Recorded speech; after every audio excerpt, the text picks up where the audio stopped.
Former minister and founder of Something or Other Publishing, Wade Franson is the host of Created in the Image of God, a series that examines the role of religion in society, from messianic returns to the emotive responses transmitted through our culture. Wade fearlessly addresses reality claims from all directions, objectively exploring their compatibility with Holy Scripture. Tonight's episode, The Human Essence of Economics, with Bruce Koerber. Good evening, everyone. This is Wade Franson, and it is Created in the Image of God. Unfortunately, we've had a little bit of technical difficulties this evening with getting our guest in the studio, and we may have started a minute or so late, but we now have our guest live in the studio. So I'm very excited to not have to sort of wing this without a fully prepared script, and instead be able to reintroduce our monthly visitor on the topic of economics, Bruce Koerber. Welcome to the studio, Bruce. Wade, thank you for inviting me. Somehow we didn't connect right away. I've been waiting, and we had the wrong link or whatever. So we had wires crossed. We were in parallel universes. Right. But welcome for the third installment. No, is this the third? Yes. Third installment now. We've covered micro and macroeconomics, and tonight, you tell us what the main topic is tonight. Well, it's microeconomics, an alternative microeconomics in the under the umbrella of the divine economy theory. That's right. We actually covered macroeconomics last time, right? So it's microeconomics this time. We went into a definition, so we don't need to do the normal covering your background. We've covered that. Suffice it to say, you studied both forestry and then economics. You tend towards the school of Austrian economics, and you have the divine economy model, which looks at us not as production units, not as data, not as numbers, but rather as creative beings. So highlight for everyone who may be new tonight the overview of the divine economic theory before we get into microeconomics. Well, it basically recognizes that humans are subjective and that they're spiritual. And so the correct methodology then has to be able to incorporate both of those if you want to understand what economics is about. Well, we don't normally do this so quickly, but I'm going to throw this comment in from one of our audience members, E Horizons.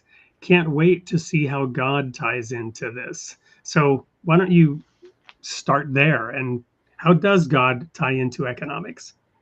Well, the idea is that there's essential harmony between science and religion. So there should be a way of joining those two. So in the science of economics, or in the economic literature, what is spoken of as this balancing power is called equilibrium, economic equilibrium. That is God.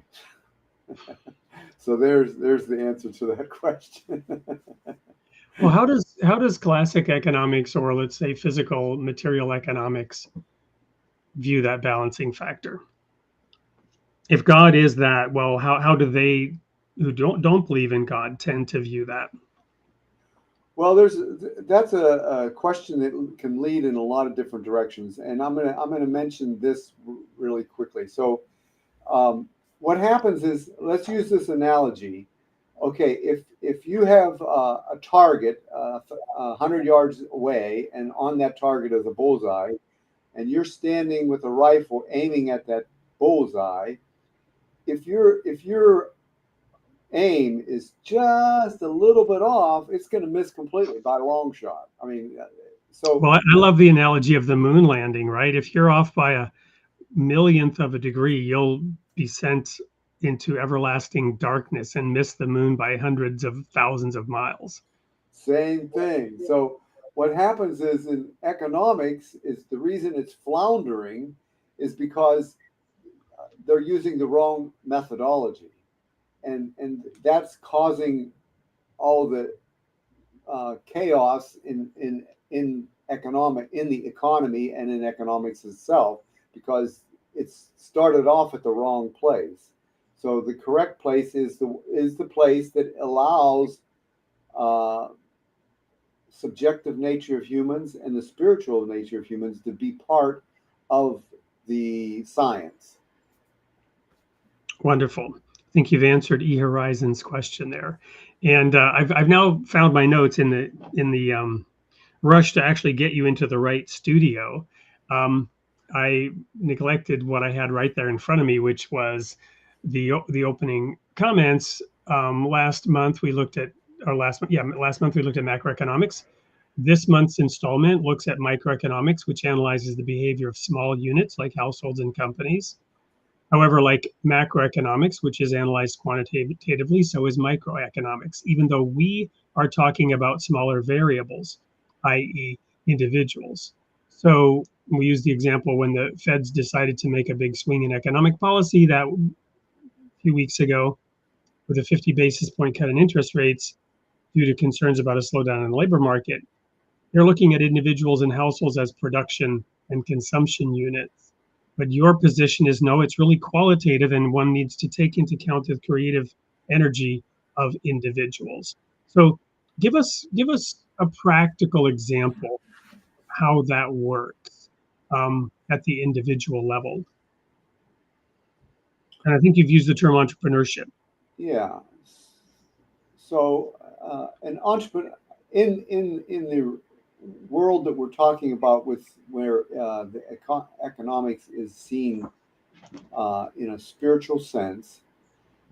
First of all, the entrepreneur is a spirit.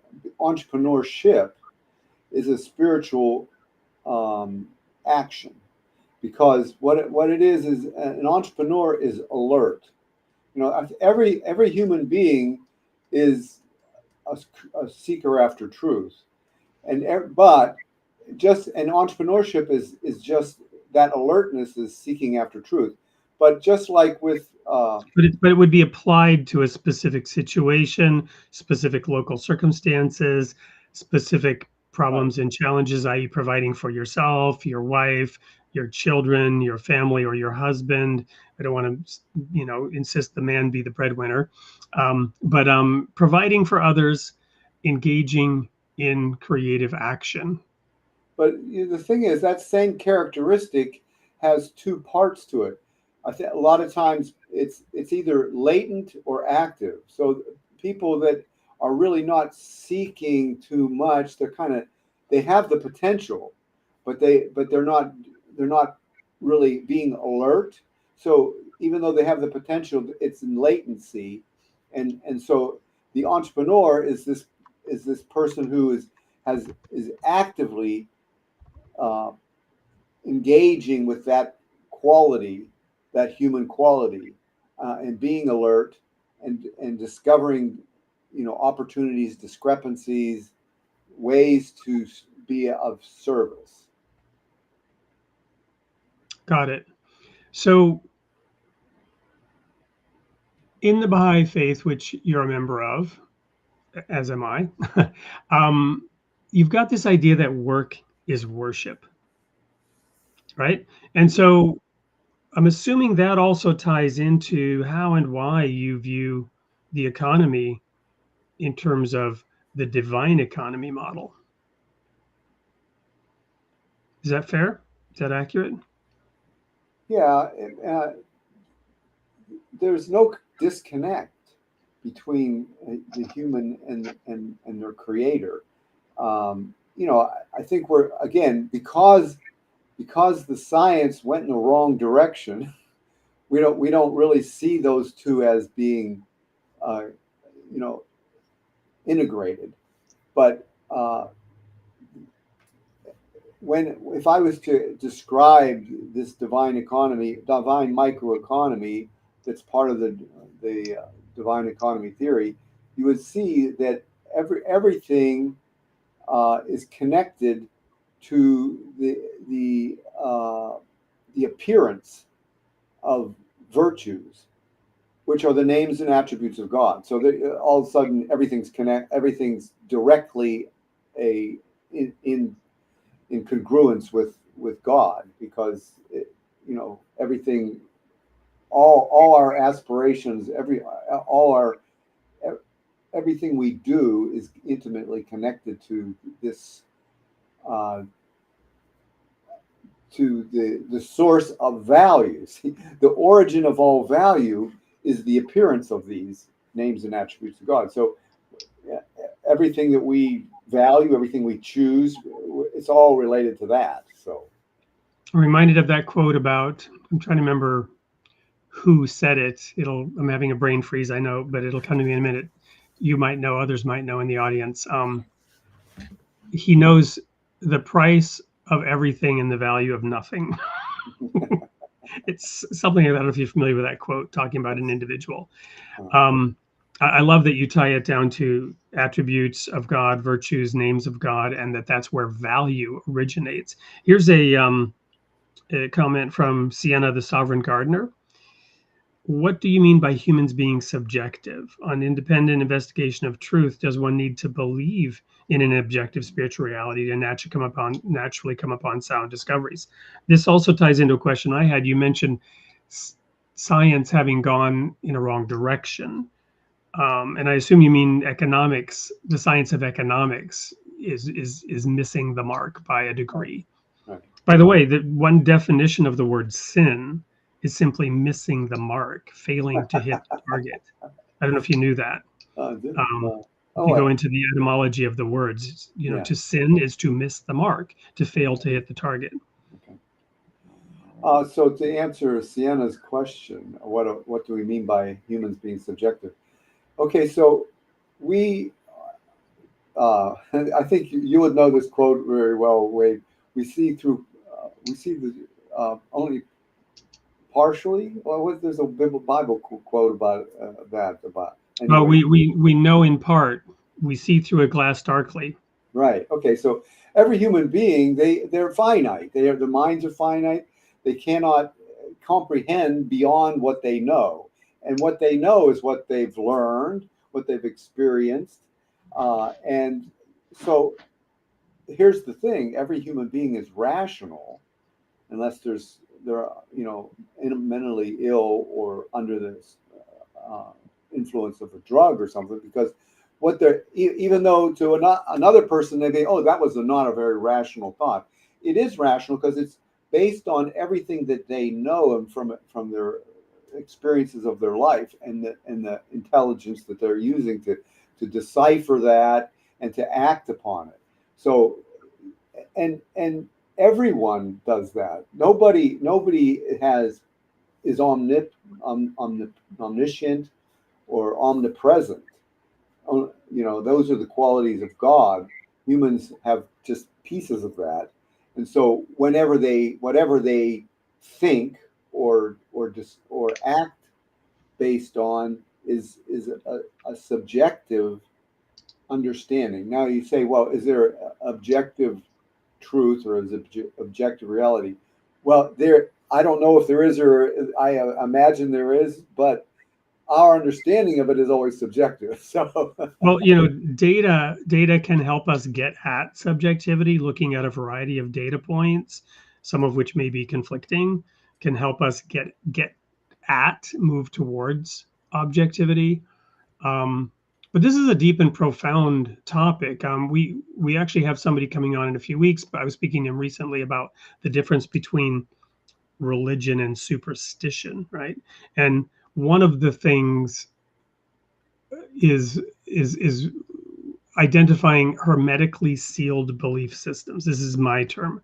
A belief system that's hermetically sealed, that's self-referential in its logic, right? So in our church years ago, we sought to break out of this and become more objective, but it was clear that it was easy to view everything in terms of a test by Satan, or excuse me, Satan trying to deceive us, or a test of God, right? And we interpreted all of our experiences through that lens. And if you could sort of toss off any challenge to your reality, to your hermetically sealed belief system, by saying, well, that is Satan trying to deceive you, right? Then that leads to book burnings and a failure to allow oneself and one's ideas to be confronted by science, right? Or another person's view, another person's opinion. I want to go back to one comment, and then we'll actually show your video to go to a commercial break. John Jackson threw this out there when we were talking about entrepreneurship, truth and loopholes, and I asked him to unpack what he meant, and this was his answer. Being an entrepreneur requires one to think outside the box or get buried by competitors, especially when you're the first to come up with something. Loopholes to get around why others haven't done it yet are the key. So that's the truth seeking, right? To think outside the box, to overcome that received understanding, which, and this is where religion gets into superstition, I guess, is we receive the word of God and we receive it gladly and with gratitude, and we accept it. So in that sense, I'm a fan of received understanding. The problem is we interpret it, others interpret it. Sometimes we receive the interpretations of others rather than digging into the revelation itself. We're off on a tangent here, but yeah, my comment on that is that everything is ephemeral. So an entrepreneur is taking action and maybe making a discovery, and there's no permanence to that. So entrepreneurship, the best way to understand entrepreneurship is to combine it with another term. It's competitive entrepreneurship. So sure, other people are going to, if they see it, they might mimic it. That's just the reality. You know, they're trying to basically serve the king, which is the consumer is sovereign. That's who's directing. That's what's directing the choices that are being made by entrepreneurs. They're trying to get people what they want. Okay, and if someone discovers what people want, and if someone is alert that they've made that discovery, it's competitive entrepreneurship. They're going to continue. You know, so there, you can't rest on your laurels if you're an entrepreneur. I mean, that's not. Well, that goes contrary to what the definition of an entrepreneur is. You know, if you discover something and then think you can just stay there, then you now went back into latency instead of being an active entrepreneur. Yeah, there's that aspect of creative destruction, which is current in business consulting and the funding of startup ideas and all that, right? So lots of good comments here.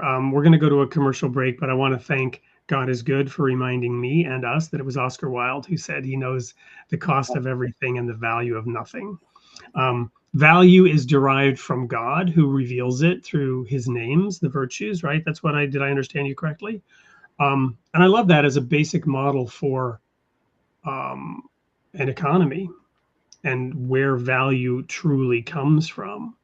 I know you also have a lot of prepared slides and or quotes, which I have ready. So when we come back, perhaps we'll dive into those. But first, here is an intro to Bruce and his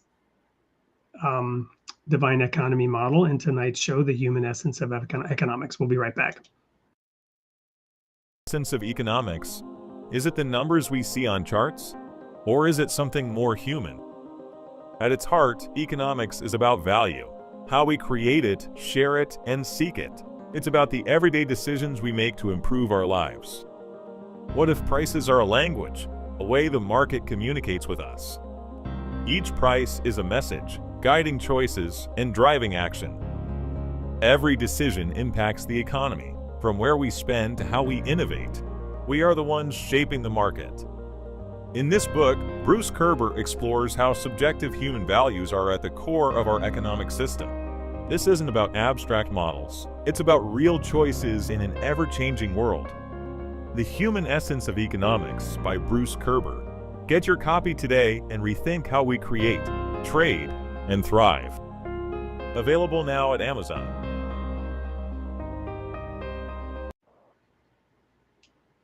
Welcome back to Creating the Image of God. We're here with Bruce Koerber, third installment, The Divine Economic Theory. Let's start this segment out by answering this question and then go into your materials. Here's from Peace on Earth. How did you come to the concept of divine economy? Did something in Austrian economics inspire this idea? Well, I understood from, I guess, mostly from my origin story, but also becoming a Baha'i, understanding and that's one of the things that attracted me to Baha'i faith was the idea of the essential harmony of science and religion. And when I learned about Austrian economics, which uses subjectivism, I saw inside that the Austrian economics basically the ability to have the essential harmony of science and religion in economics.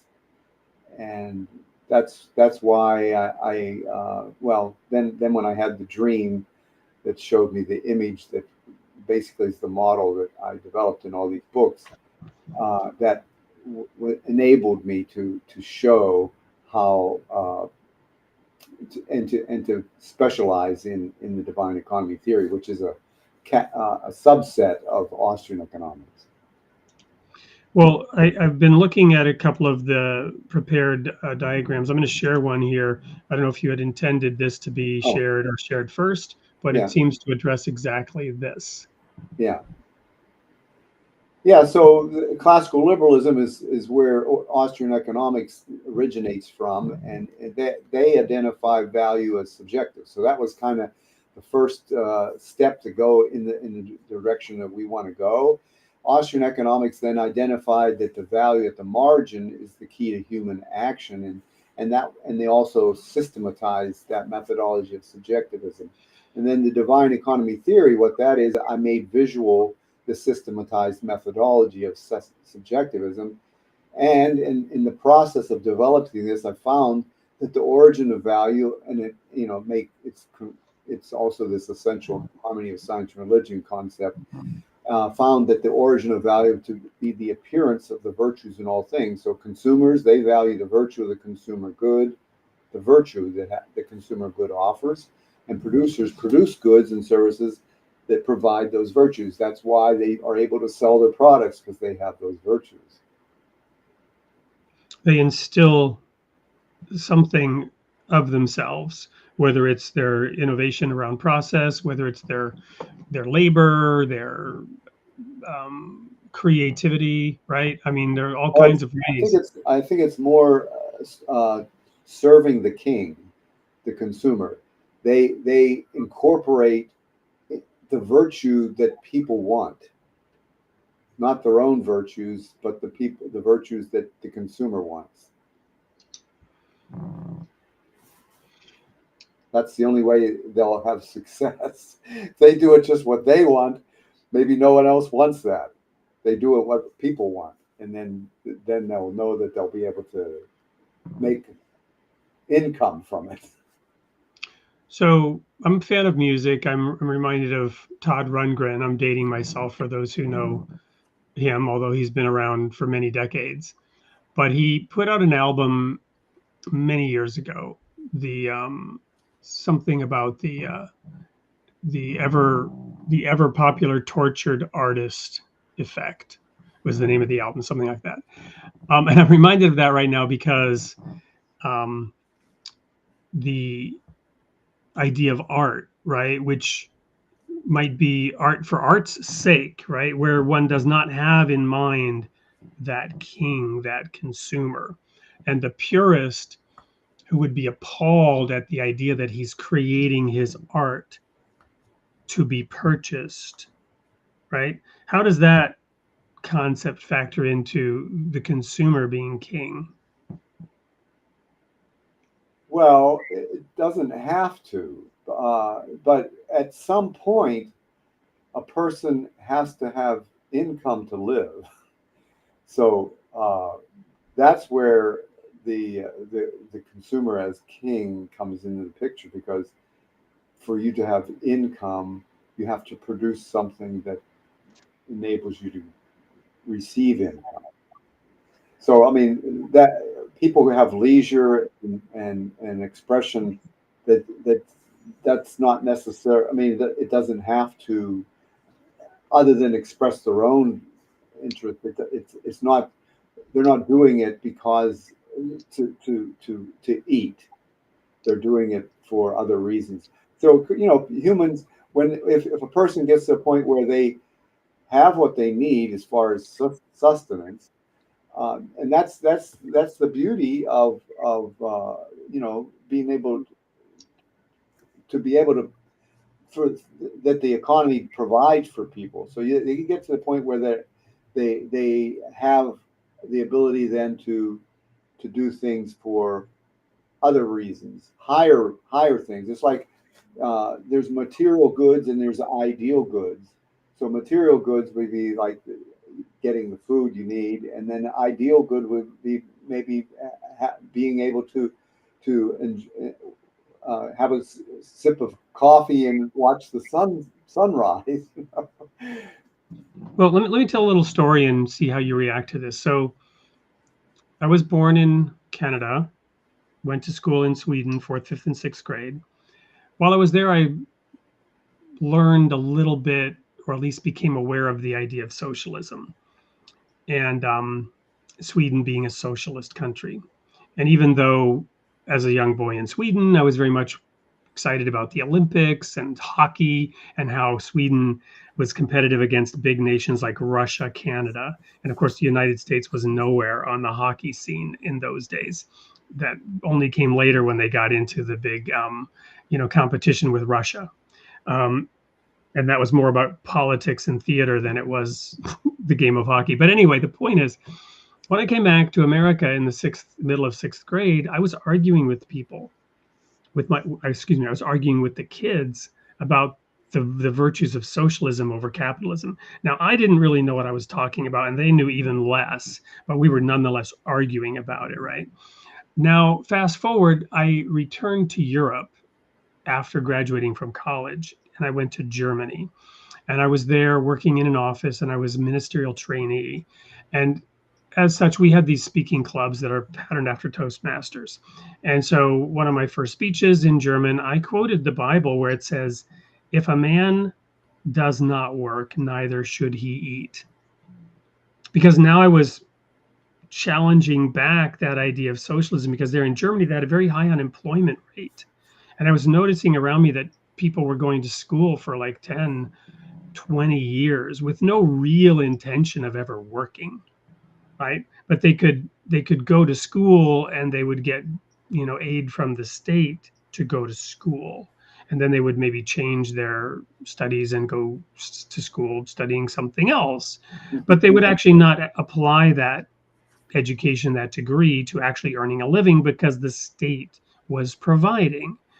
And I had one of the relatively young men, he was probably in his 30s, he'd never really worked.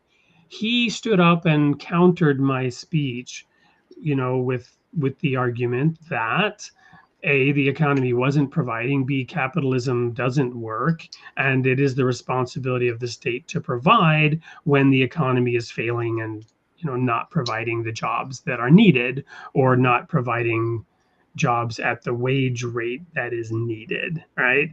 And I was a little bit taken aback by that approach, but I've since heard that approach repeated in many, many different ways. And I've actually heard that approach, or that sort of idea, from a lot of Baha'is, frankly, and many others who argue that somehow the state should provide, and there are arguments about a minimum income provided to everybody by the state, right? That those ideas. How do you feel about some of those ideas? I know there is some pretty clear guidance in the Baha'i writings that is similar to that quote, if a man will not work, neither should he eat. There's a quote I read somewhere about for somebody who is able to work and does not, society owes him nothing. I don't know if you're familiar with that quote, but I'm just curious as to your take on this idea of the economy providing for everybody versus the state providing for everybody. Is it possible you could show that one diagram where it's got kind of circular with, not circular, but it's basically called production as progenitor. It'd be up. Is it diagram 6? It'd be up a couple from, no, up further. That one there. Oh, no, back down. That one there. Okay. So what you see is. Oops. Sorry. I don't know which one that was. I was trying to make it larger. Go up. Keep going. There it is. So diagram number 10. Anyway, go ahead. I will try to make this larger while you talk. What we have here is scarcity, okay? And scarcity is the reason there's scarcity because there's unlimited wants, but there's limited means. And the solution to scarcity is production, okay? And then production, and what production does is it brings about supply. So production also is it's the diagrams talks about production as progenitor, because then production is what leads to income, and income is what enables people to have demand. So you have everything is coming out of production, okay? So when you say that the state will provide, that I think what people, it's a very simple idea, one that's not thought through very thoroughly, because the state doesn't produce, it basically takes from people. And so nobody is getting, I mean, when you say that the state will provide, what they're saying is people will provide because the state's taking away from them. So it's not very, because the only way that there could be income is from production, not from, I mean, and then in socialism, what you have is you have basically the state, and you would use the word stealing the money from people and giving it to others. And so that's a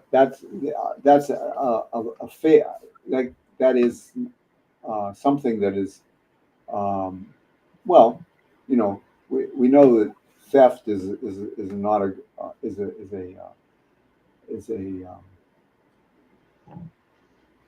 an undesirable trait.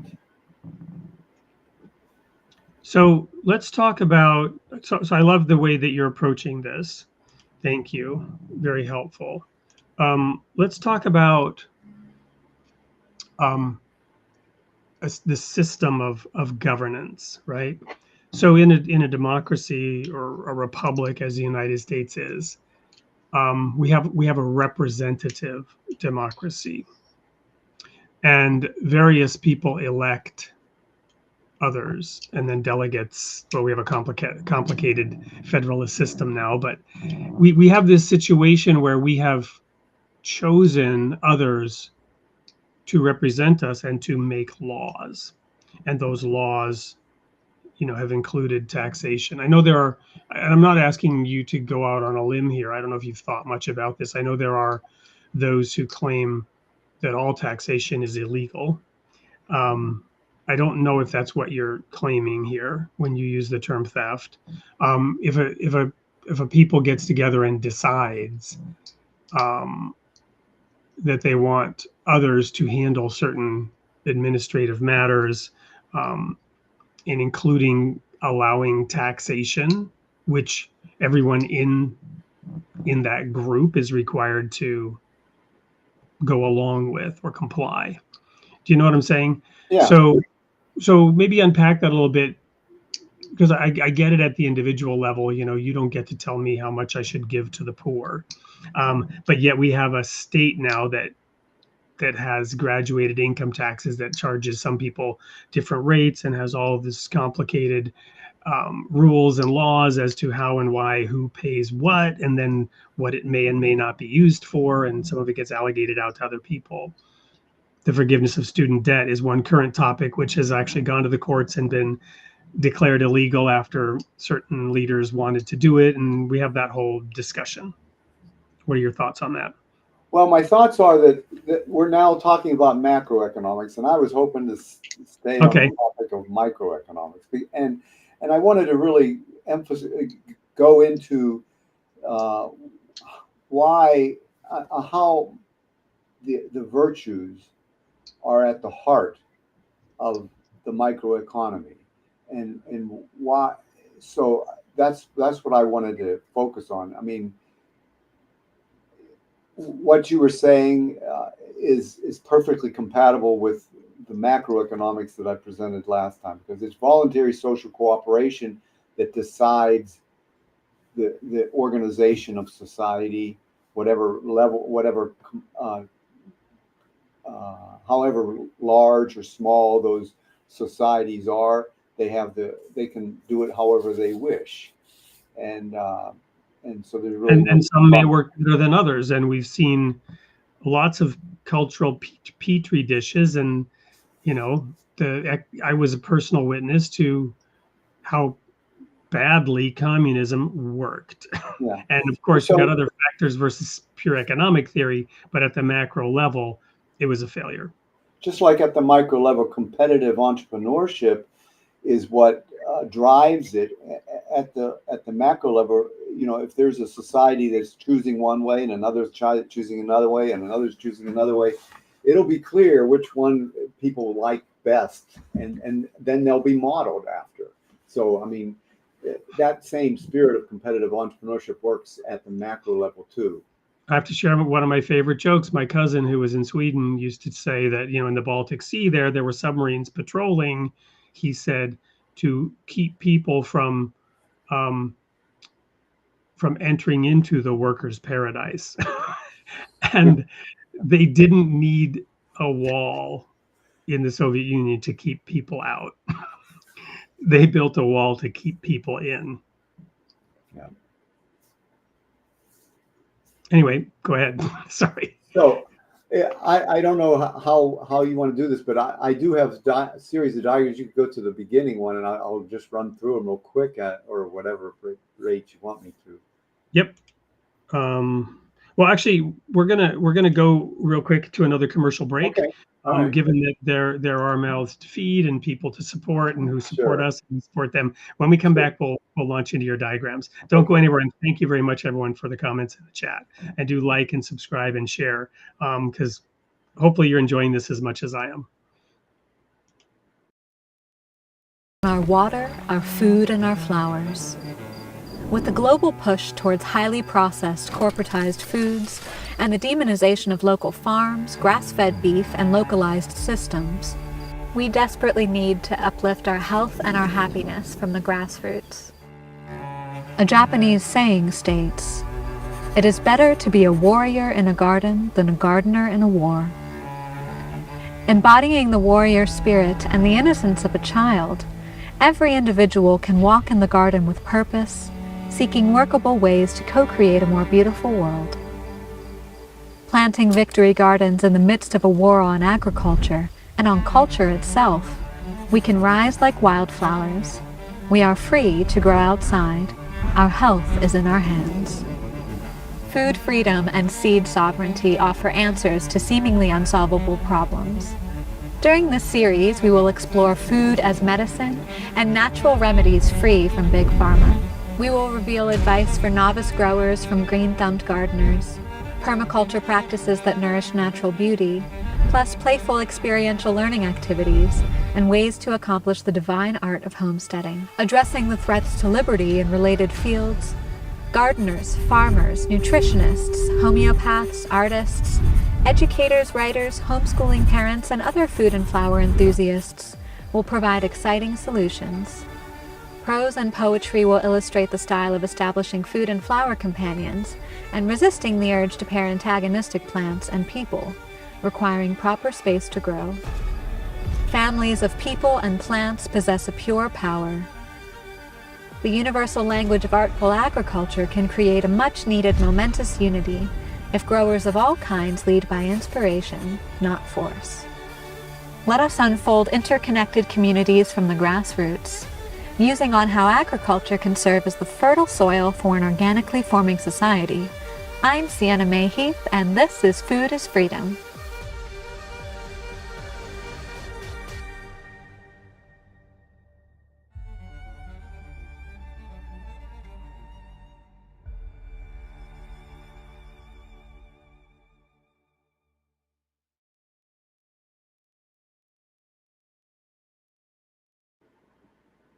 Welcome back to Creating in the Image of God. I'm your host, Wade Franson, here with Bruce Koerber, the founder of the Divine Economy model. And we were talking about microeconomics with a big diversion into macroeconomics. Wanted to just comment on that video that we will be having Sienna Mayheath in this studio on this show in December. She's rolling out that series, and we're very excited to be a sponsor and a supporter, and vice versa. So, Bruce, we wanted to jump into the diagrams so that you can begin to unpack the divine economy model for our audience. So here we go.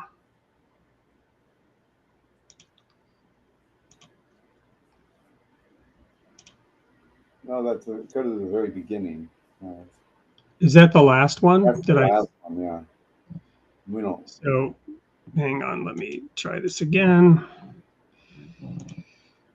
I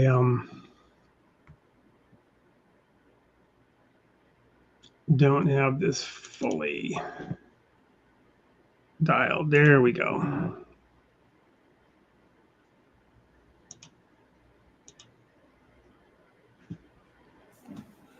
So basically, the economy is organic, and so what we want to look at is the heart of the divine economy. And so this is we were talking about the essential harmony of science and religion. This is the new designation for equilibrium.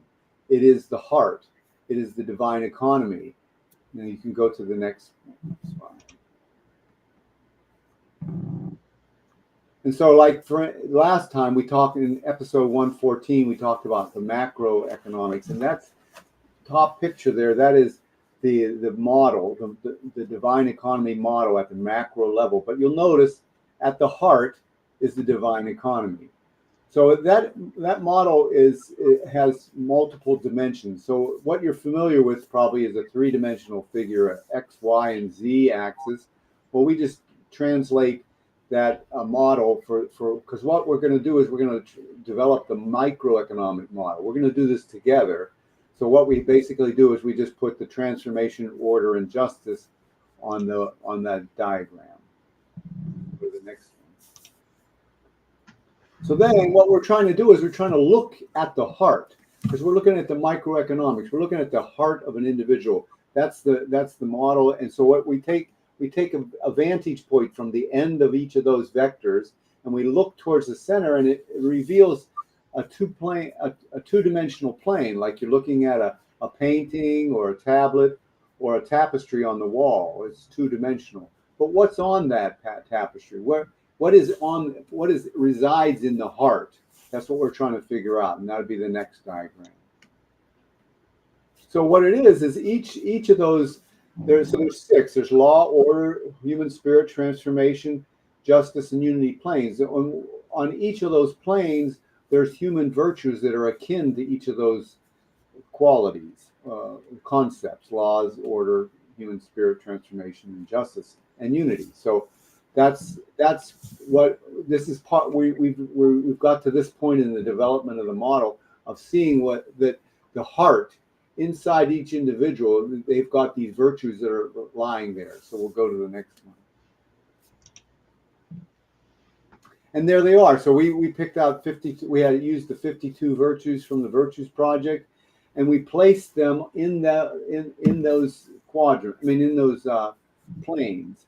and those are ones that are virtues that are akin to that, to those planes, and so that's where they reside. And every human being then has all these names and attributes of God in their heart, and they have certain characteristics that allow them to be allow us to look at them. So we'll go on after that. So, but basically, what I want you to tell you is this alternative microeconomics textbook called Human Essence of Economics tells this, unfolds this theory and this model within. It's embedded in a narrative about a sacred gift, and so now we're going to look at that gift, which is this microeconomic tapestry, microeconomic model. And it has basically these components. It's a causal realistic model. It goes from cause to effect. It goes from virtues to service or product. And so there's this the once it virtues to service, and then there's the desire to aspire to acquire more virtue. So that's the cycle that goes on when virtues to service or product, and that kind of sparks renewal of that. And now that's happening with all these qualities and attributes that are in the hearts of the individuals. So we can go on. So we're talking about this spark. So in the macro model, we have this transformation, human spirit, law, and order with the divine economy at the heart.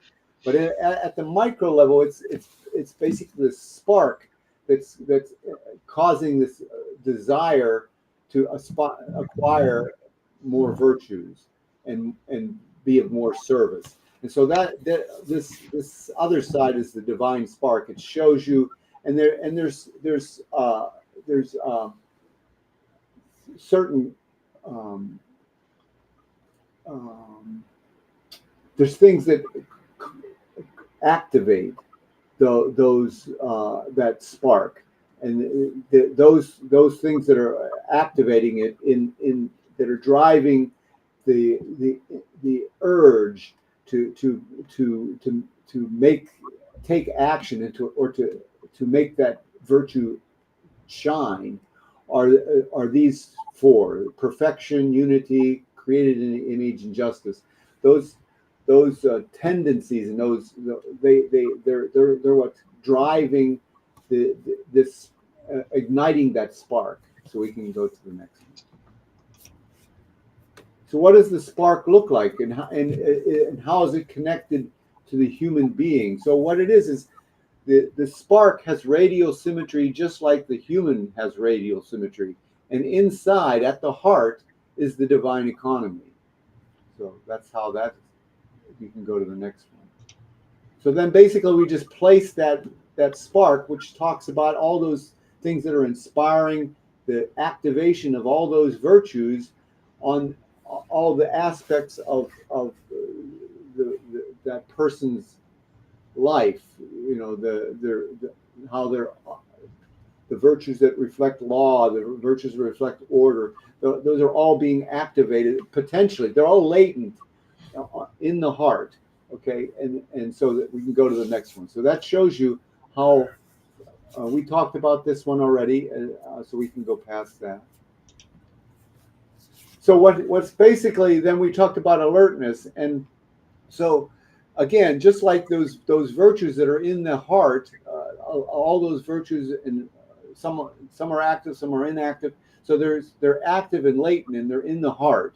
And we talked about entrepreneurship, which is this quality of seeking after truth, being alert, and so that's what advances everything.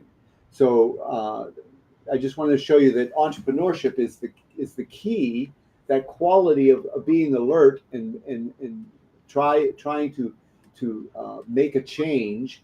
That is what's driving the economy, and it's stirring that spark, making that spark happen.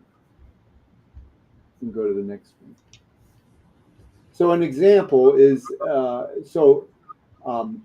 we have an example of this human spirit plane. Is one of the virtues on that is excellence. Okay, that fits into that plane, and how that manifests itself in the economy. So everyone likes products that are high quality. They're attracted to them. That's what they'll choose. Okay, and product quality comes from as a result of excellence. So we see that all these virtues that we say, well, that how is that related to the economy? Well, it's related to the economy because that's what ends up manifesting itself. So excellence is a virtue, and it shows up in the economy as product quality. Okay, so it's real. All these virtues have real manifestations in the economy, and that's what people want. They're attracted to that, to whatever is the outcome of that virtue. I think that might be it. Oh, okay. So here, I guess one more. So on the patience virtue, patience. Those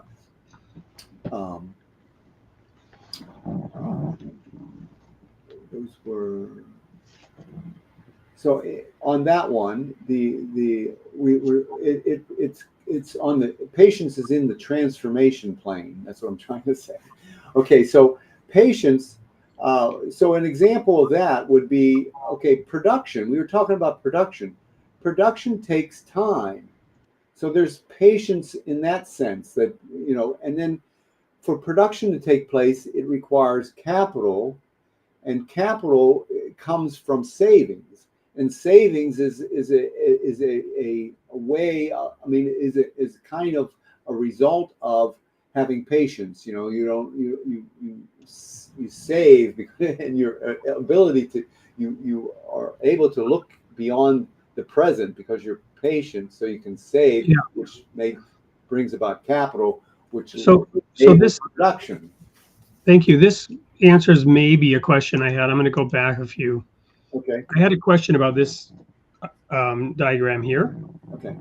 Short run and long run and ever advancing economy.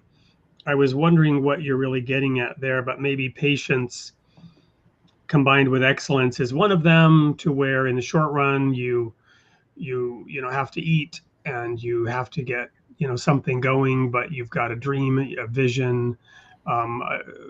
You start with a prototype of whatever it is just to get moving, but you've got a better idea for excellence in the long run, and now you've saved up capital and you begin to realize a fuller vision. I don't know, is that like maybe a practical example of what this is getting at? Yeah, this is just showing that this is brought forward from the macro model, where that single line, the short run there, that's that axis, the knowledge, nature and role of knowledge, and so the economy is at a certain place there, but then for it to move forward, which is what it's doing, it's moving to the right, moving towards ever advancing economy. For that to go from where it is now to where it's going to be in the future, entrepreneurship is like the key. It's Right. The driving force.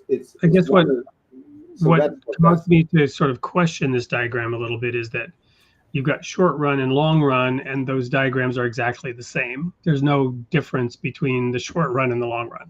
Except one's further along on the ever advancing economy. So yeah, but what does that look like? Because here it looks like there's no change. Well, it's changed because it's moved further towards advanced economy. Okay, but what again? What does that look like? I don't know what that looks like. Well, a practical example. Okay. I tried to give one a moment ago. Is my point, but. Yeah. Okay. No, I think you gave a good example. Yeah. So patience to fulfill your vision, to achieve a greater outcome, a better product, more nodes on a network where the evolution of the thing you're building involves more people, whatever. Right. Yeah. So this mostly was just to emphasize how important entrepreneurship is. But you know, entrepreneurship is happening everywhere. I mean, like I was just saying that entrepreneurship is either latent or active, and when it's active, it's this seeking after truth, and it's triggering the divine spark, which and the divine spark is what's activating each one of any of those virtues that are in the heart. So it's basically this activator, and Yeah, a catalyst. So a catalyst for sure. I'm going to show a quote here while I get back to where you were in the diagrams. And here's, well, I guess we're maybe done with that. We'll just go to this quote now. This breakdown is amazing. I need to know what made this exciting for you to dedicate so much time to unfold and reveal this to others like this. By Tokens. Yeah, well, like I said, I had this dream, and that what we talked about in episode 114 was the macro model. The macro model is what appeared to me, and then, or the image that I developed into the macro model. And the more I got into it, and I used my technical training in Austrian economics and the subjectivist methodology to develop it, and the more I developed it, the more it became more unfolded. And so I think what was so exciting was just discovering things as I was going. Like I said, one of the things that I discovered was that, and it's not anything earth-shattering as far as I think a person who's spiritual, but the idea that value can be traced back to an origin now, and that value is the names and attributes of God. So those were things that were just exciting. I was just discovering those things, you know, and being able to have a visual representation of the economic truths that are contained in the economic laws that are known and used. Perfect. Well, we're going to go to a quick commercial break, and I want to show one more audience comment from Celine Elizabeth. I believe I know who Celine is, and in fact, she's an author. She has a little bit of her own entrepreneurial spirit, and we're actually in this whole idea of entrepreneurship, right? Something or Other Publishing, which I founded, is driven also by that similar desire, seeking for truth, giving an opportunity for a variety of people from all perspectives to share their perspective and to publish high quality books with assistance of others in a network. And one of the products that was produced is what this next commercial break is about. And Celine Elizabeth is one of the authors in that. Don't go anywhere. We'll be right back to wrap this up.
Well, here we are to wrap up tonight's episode with Bruce Koerber on microeconomics. So Bruce, having walked through all your slides and the model as a whole on microeconomics, what do you want to leave us with? What do you want to share with the audience here, wrapping up? And I don't know, you're also able to see the chat if there are any comments or any of the chat comments that we didn't cover or did cover that you want to say something about. Well, so virtues is the key point here. And so economics is the study of means to attain the ends chosen. So economics is means, ends chosen is ethics, and value are really important. So we have means, ends, and values. All are connected so tightly to virtues. So we know that now that the virtues are part of the means, and ethics, of course, is what's virtues, and value is now, we understand, is directly connected to virtues. And so that's really really amazingly significant that everything, ethics, economics, and value are all connected to the virtues. Well, I had the opportunity years ago now, decade or so ago, to work with the Virtues Project International Association. I was actually on the board, and I was the chairperson one year. Very interesting opportunity to dive deep into models around how those virtues can be deployed in all aspects of life, and how the virtues are the golden thread that runs through all religion, all spirituality, all truth seeking, if you will, as you've presented here. And it's really wonderful to see that cropping up as the basis of value in the divine economy model that you've put together here.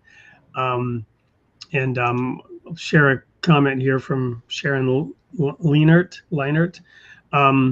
She's been commenting in a number of ways, but continuously in economic forums globally, Baha'i principled models have been presented and continue to be in these forums. And I know that there are a variety of truth seekers who are working in their own way to present progressive ideas, right? Progressive in the positive sense. And I love that. It's interesting. We have a vice presidential debate going on tonight. I'm so glad to see that many people chose to watch this instead of that. Of course, you can also go watch that after the fact. I didn't want to mention it before, and at risk of somebody saying, "Oh yeah, I wanted to watch that," and leaving. But my point being that you have your own. There are a variety of perspectives that are being provided all the time from all different areas around these ideas. There was a reason I brought that up, and now I'm struggling and I'm at a loss as to why I brought up the fact that was going on tonight, other than, I guess, the marketplace of ideas and the choices that people have to make, and that around the world people are working to improve. Right. And it's not easy. It's not always easy to apply. And it's really good to have the basis of a model be virtues. So one of our regular fans, I'd rather watch this any day. Thank you very much, Crackers. And glad you were here. So maybe it'll come to me in a moment why I brought that up. There was a more coherent reason. Maybe it's just getting late and my caffeine's running out. Any last thoughts, Bruce, before we wrap it up tonight and go ahead and show the sneak peek video for next week's show? Well, I am the author of 4 books, and the next one is on the ethical economics for today and tomorrow, which is a continuation of this theme of virtues, how ethics and economics are sister disciplines. And when we have you back on the show on the 12th, I think we normally would have had you on the 5th, which would have been election day itself, right? Is it on November 5th? But we'll have you back on the 12th. So by then that choice will have been made, at least for this nation. So we'll dive into that at that time, and I look very much forward to having you back. And I hope that those who are here tonight will come back for that 4th installment.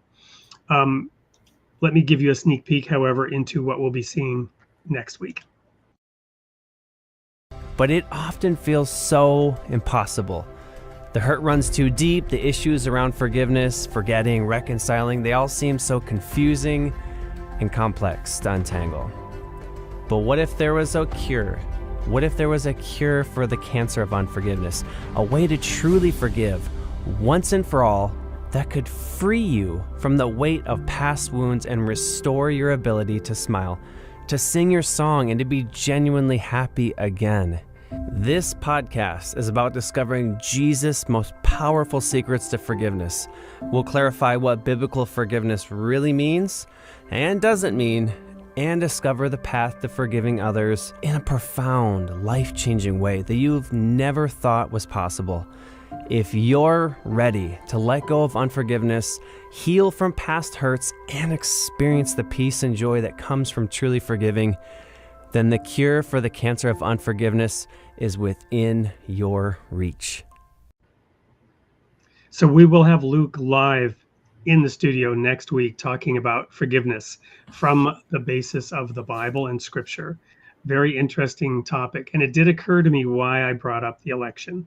And that was I was making comments about progressive ideas. And I wanted to caveat that with the statement that, in my view, the revelation of God is progressive. It progresses us along a path, just like your model, it's advancing. It's moving from left to right in that sense. It's advancing.